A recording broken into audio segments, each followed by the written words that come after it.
തിരുവനന്തപുരം ഉൾപ്പെടെയുള്ള തെക്കൻ ജില്ലകളിലും ആഘോഷത്തോടെയാണ് വിദ്യാലയങ്ങൾ കുട്ടികളെ വരവേറ്റത്. പ്രവേശനോത്സവത്തിന്റെ ഭാഗമായി വിവിധ സ്കൂളുകളിൽ വിപുലമായ പരിപാടികൾ നടന്നു. തിരുവനന്തപുരത്ത് മന്ത്രി ജി.ആർ. അനിലും പത്തനംതിട്ടയിൽ മന്ത്രി വീണ ജോർജും പ്രവേശനോത്സവം ഉദ്ഘാടനം ചെയ്തു.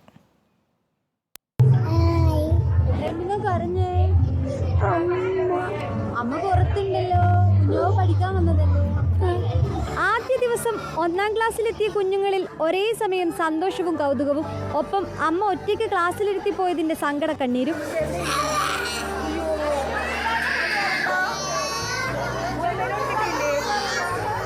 ഓരോ സ്കൂളുകളിലും കുഞ്ഞുങ്ങളെ വരവേൽക്കാൻ ഓരോരോ പരിപാടികൾ. തൊപ്പിയണിയിച്ചും മാലയിട്ടും ചെണ്ടമേളവാദ്യത്തോടെ സ്വീകരണം. തിരുവനന്തപുരത്ത് ജില്ലാതല പ്രവേശനോത്സവം Meenankal tribal government higher secondary സ്കൂളിൽ നടന്നു. മലയോര ഗ്രാമീണ മേഖലയുടെ സാംസ്കാരിക തനിമ വിളിച്ചോതുന്ന പരിപാടികൾ.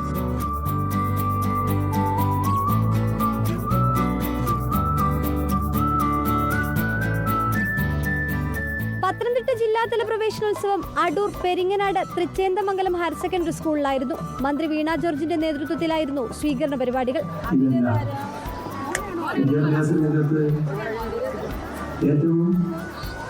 ആദ്യ ദിവസം കളറായി, ഒപ്പം പായസമധുരവും. ഇനി അങ്ങോട്ടും ഈ അധ്യയന വർഷം നിറങ്ങളോടുകൂടിയതാകട്ടെ.